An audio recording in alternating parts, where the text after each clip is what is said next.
বিকেলের চটজলদি নাস্তায় যদি এমন একটা স্ন্যাক্স থাকে তাহলে তো জমে উঠবে, তাই না? হ্যালো এভরিওয়ান, আসসালামু আলাইকুম। Welcome my another cooking video. কেমন আছো তোমরা সবাই? যে যেখান থেকে আমার ভিডিওটি দেখতেছো সবার জন্য আন্তরিক শুভেচ্ছা। তো আজকে আমি চটজলদি একটা স্ন্যাক্স বানিয়ে ফেলবো তোমাদের জন্য বাসায় থাকা কিছু উপকরণ দিয়ে। আমি ব্রেড স্ন্যাক্স বানাবো তোমাদের জন্য। তাই আমি এখানে একটা বাটি এবং একটা প্লেট নিয়েছি এবং 5 টুকরা ব্রেড নিয়েছি। ব্রেডগুলোকে আমি এভাবে পানিতে ভিজিয়ে পানিটা খুব ভালোভাবে চিপে চিপে ঝরিয়ে নিব। একে একে আমি সবগুলো 5টা ব্রেডই একইভাবে পানিতে চুবিয়ে পানিটা এভাবে চিপে চিপে ঝরিয়ে নিব, ঠিক আছে? এই যে দেখতেছেন ভিডিওতে দেখা প্রসেস অনুসারে অবশ্যই এই কাজটা আপনাদের ভালোভাবে করতে হবে। পানিটা যেন একদমই ব্রেডের মধ্যে লেগে না থাকে। অবশ্যই সম্পূর্ণ পানিটা এভাবে চেপে চেপেই বের করে নিতে হবে। এখন আমি এই ব্রেডগুলোকে সেই পানির বোলের মধ্যেই নিয়ে নিব। পানিগুলো ফেলে দিয়েছি। এখন এখানে আমি ব্রেডগুলো নিয়ে নিয়েছি। এখানে আমি অ্যাড করে দিব পেঁয়াজ কুচি, মরিচ কুচি, সাথে দিব হাফ টেবিল চামচ রসুন কুচি। এখন আমি এখানে গুঁড়ো মশলাগুলোও অ্যাড করে নিব। সাথে দিয়ে দিব একটা ডিম। আপনারা আপনাদের ব্রেডের পরিমাণ অনুযায়ী ডিমটা নিয়ে থাকবেন। যদি ব্রেড এর থেকেও বেশি নিয়ে থাকেন তাহলে অবশ্যই ডিম 2টো দিতে হবে। সাথে দিয়ে দিব স্বাদমতো লবণ, হাফ চা চামচ পরিমাণ হলুদ গুঁড়ো, হাফ চা চামচ পরিমাণ জিরা গুঁড়ো, আর আমি সাথে দিয়ে দিব রাঁধুনির মিক্স মশলা, এটা হাফ চা চামচ পরিমাণ। এবং যেহেতু আমি এই স্ন্যাক্সটা বাচ্চাদের জন্য বানাবো তাই আমি এখানে কিছু সবজিও অ্যাড করে দিব। এখানে আমি কিছুটা গাজর গ্রেট করে দিয়ে দিব। এই যে কত চিকন চিকন করে গ্রেট করে নিলাম।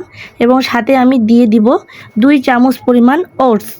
ওটসটা বিশেষ করে বাচ্চাদের জন্য খুব উপকারী একটা খাবার, তাই আমি এখানে 2 চামচ পরিমাণ ওটস দিয়েছি। আর ওটস দিলে এই স্ন্যাক্সের ভিতরটা অনেকটা জুসি হবে এবং বাহিরটা বাইন্ডিংয়ের জন্য মুচমুচে হওয়ার জন্য আমি এখানে পুরো উঁচু উঁচু করে 3 চামচ পরিমাণ ময়দা দিয়ে দিব।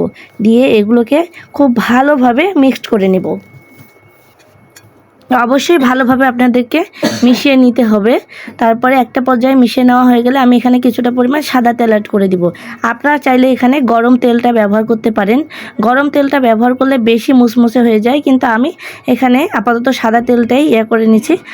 এখন এই যে এইভাবে শেপ দিয়ে দিব। স্ন্যাক্সটা আপনারা আপনাদের ইচ্ছা অনুযায়ী শেপটা দিতে পারেন, কেউ গোল করে দিতে পারেন। আমি ঠিক আঙ্গুলের সমান করে লম্বা করে এমন করে দিয়েছি, এই যে ঠিক এইভাবে। এখন একে একে সবগুলোকে আমি এভাবে শেপ দিয়ে ভেজে নিব। এক পাশটা ব্রাউন কালার হয়ে গেলে অপর পাশটাকেও ঠিক ব্রাউন কালার করে ভেজে তুলে নেব।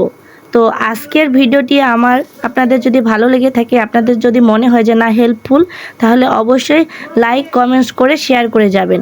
আর আপনারা কারা কারা বাচ্চাদেরকে বিকেলের নাস্তায় এমন স্ন্যাক্স দিয়ে থাকেন অবশ্যই কমেন্টস করে যাবেন।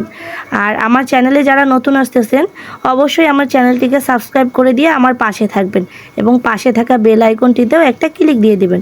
তাহলে আমার ভিডিওর নোটিফিকেশন সবার আগে আপনাদের কাছে পৌঁছে যাবে ইনশাল্লাহ। তো এই যে একে একে আমি সবগুলো স্ন্যাক্সেরই একটা শেপ দিয়ে দিয়েছি। ঠিক লম্বা আকারে করেছি আমি। লম্বা আকারে করলে দেখতে ভালো লাগে। এই যে এক পাশটা ব্রাউন কালার হয়ে গেলে অপর পাশটাও আমি ঠিক ব্রাউন কালার করে ভেজে নিব। আপনারা দেখতে পাচ্ছেন এটা উল্টানোর সময় আর ভেঙে যাবে না, কেননা এই যে ময়দাটা দেওয়ার কারণে বাইরের যে বাইন্ডিংটা অনেকটা শক্ত ছিল, ভেঙে যাওয়ার কোনো চান্স নেই। বাহিরটা অনেকটা কুড়মুড়ে হয়েছে কিন্তু ভিতরটা অনেক জুসি ছিল, কেননা আমি এই যে ওটসটা ব্যবহার করেছিলাম। তাই অবশ্যই আপনারা চেষ্টা করবেন বিশেষ করে ওটসটা ব্যবহার করতে। আর বাসায় না থাকলে স্কিপ করবেন, সমস্যা নেই, তবে ময়দাটা দিয়ে থাকবেন। তবে ময়দাটা অবশ্যই দিতে হবে বাহিরের বাইন্ডিংটার জন্য, বুঝতে পেরেছেন?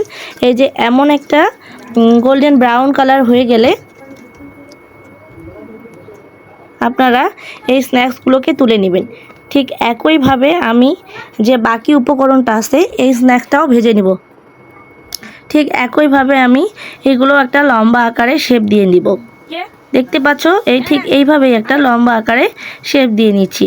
আমি তো বলেছিলাম যে আপনারা আপনাদের ইচ্ছা অনুযায়ী শেপটা করতে পারবেন। এটা খুব চটজলদি বানিয়ে ফেলা যায়, তাই আমি আপনাদের সাথে শেয়ার করলাম। আর যেগুলো আইটেম খুব সহজভাবে বানানো যায় আমি ঠিক সেই আইটেমগুলোই আমার চ্যানেলে সবসময় আপলোড দিয়ে থাকি। তাই অবশ্যই আপনারা আমার চ্যানেলটি একটু ভিজিট করে আসবেন, দেখতে পাবেন ববিস কুকিং আইডিয়া মানেই অনেক সহজ সহজ রেসিপি।